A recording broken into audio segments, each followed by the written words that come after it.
We'll have item 9, approval of the minutes of the July 11th, 2022 board meeting. I was going to do the questions when we did the vote, but I can do it either way.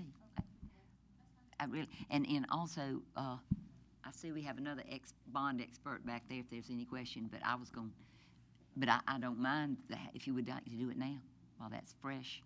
I was going to go ahead with public participation and then, okay? Thank you. Yeah. So approval of minutes of July 11th, 2022 board meeting. To have a motion. Ms. Huddle. Ms. Hammond, I move that we approve the minutes of the July 11th, 2022 board meeting. Is there a second? I have a second from Ms. Blackburn-Hines. Any discussion? Seeing none? And that was 7 with no opposed. So we go to public participation, which is number 10, and I'll turn that over to Ms. Taylor to introduce.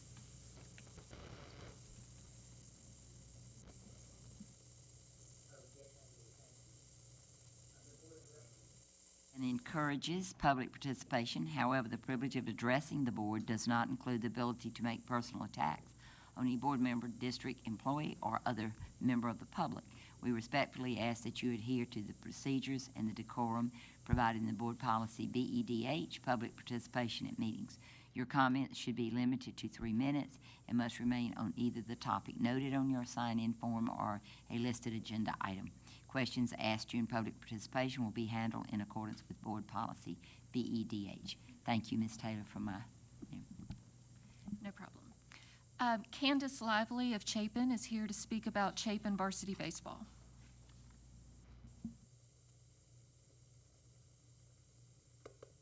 Thank you, board members and ladies and gentlemen here tonight. I'm going to actually time myself so I can stay as best as I can on target here tonight. This is a little off topic from what everybody's been talking about, but here's what I wanted to make sure that we brought to the board's attention. There have been formal complaints filed by certain family members in regards to the Chapin varsity baseball coach here in Chapin High School. The allegations are that there's been bullying and mental abuse that's actually been inflicted by Scott McLeod on certain students and players during the time whenever they've played at during our actual baseball teams and during our games.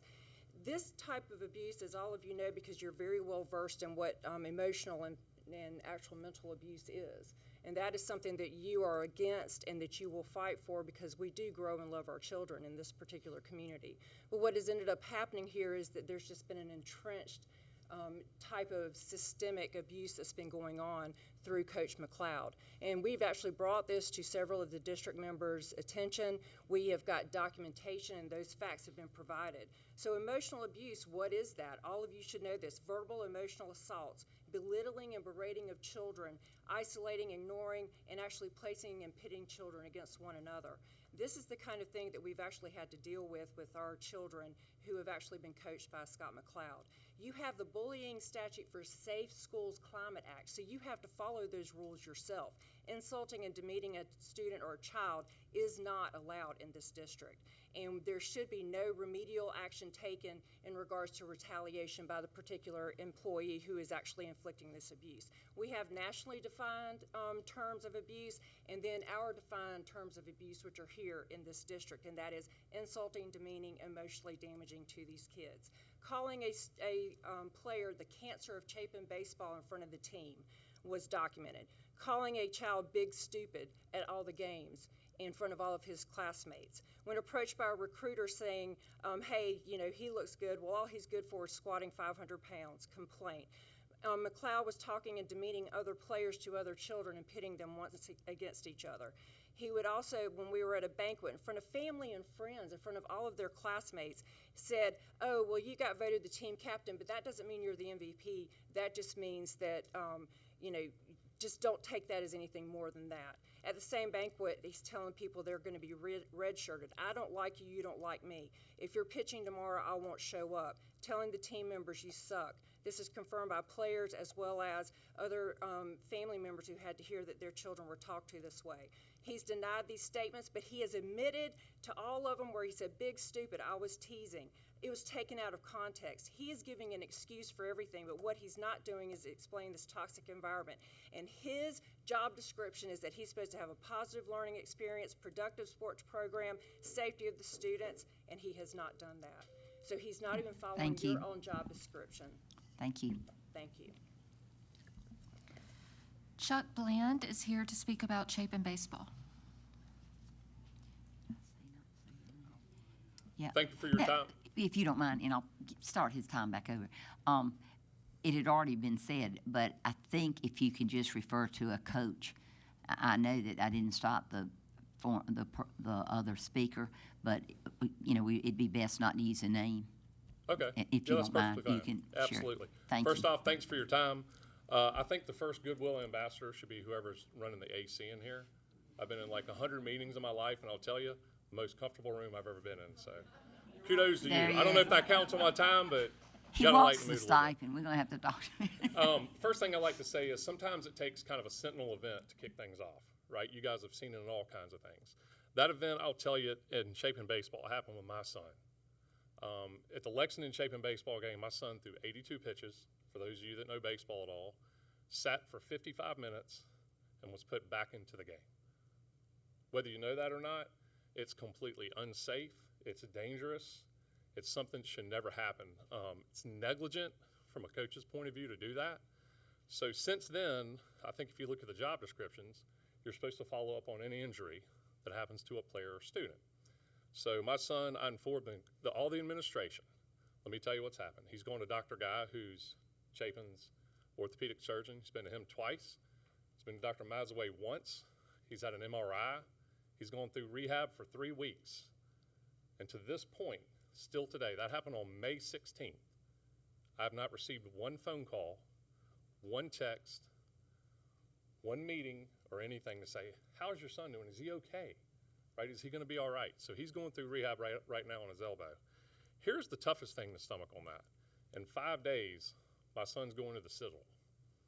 I don't know if anybody in here is military, but my 2 older brothers went there.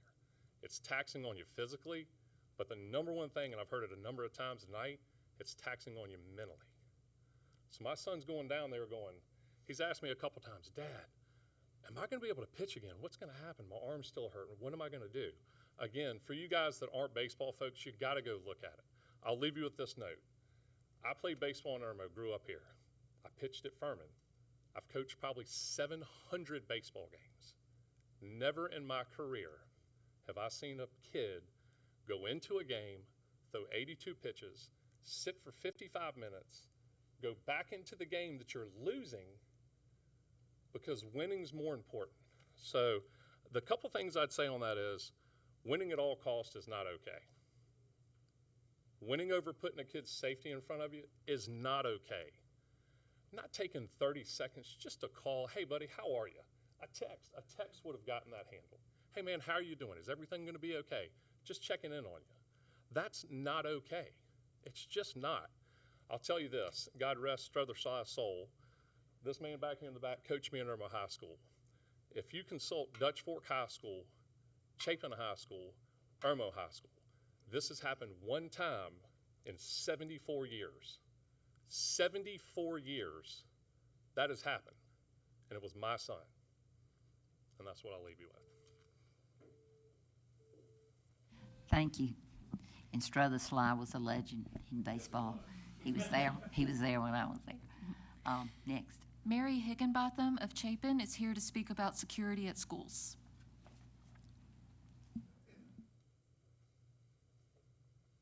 Let's down a little bit. Madam Chair, trustees, Dr. Ross, good evening. My name is Mary Higginbotham. I am the chair of the Piney Woods Elementary School SIC, and I'm speaking on behalf of the SIC. And we wanted to speak this evening just to reiterate that we were very concerned about the lack, as has been discussed this evening, of the school resource officers in our school and others. And we are encouraged that the district has contracted with a security firm to provide armed guards at the schools, as was discussed. And however, we recognize that the SRO's role is unique and specialized, and do have concerns about the roles and duties of the armed security. We are not asking for information about that could compromise the safety of the schools and particular plans or procedures, but we are asking for reassurance that our children, our faculty, and staff are safe. And communication with parents is key.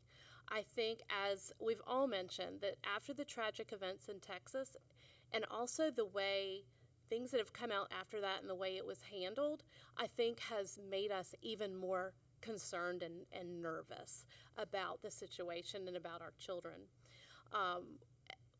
SROs have an important relationship with students, faculty, staff at each school, and it positively impacts our students and their social and emotional health, and enabling them to focus on learning so they're not worried about their safety, and knowing that they're in a safe environment with a trusted member of law enforcement. And so due to the SRO's specialized training and constant and consistent presence in the school and the in-depth knowledge of the school building and grounds, the SRO can quickly recognize anything that might be out of the ordinary or unsafe.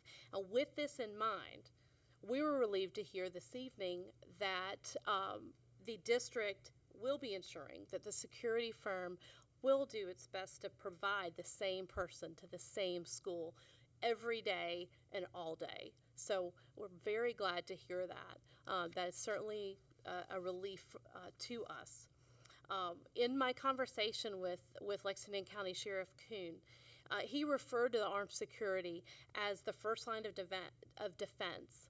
And so that again makes us think, do they have the experience, they have the training to really react to these types of situations? So again, that's just another one of our concerns. So I thank you very much for your time this evening. Thank you very much for your attention to this issue. As parents, educators, and community members, we just need to know that our young children are going to be safe when they walk through those doors. So thank you. Thank you. J.P. Hornick is here to speak about Chapin baseball.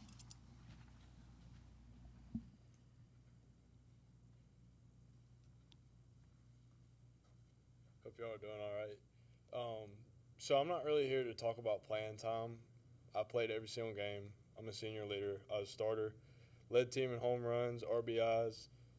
I'm going to a military school on a scholarship. I'm not afraid of anybody, being criticizing of myself or other people, but there's a point on this team that I played on that it just goes beyond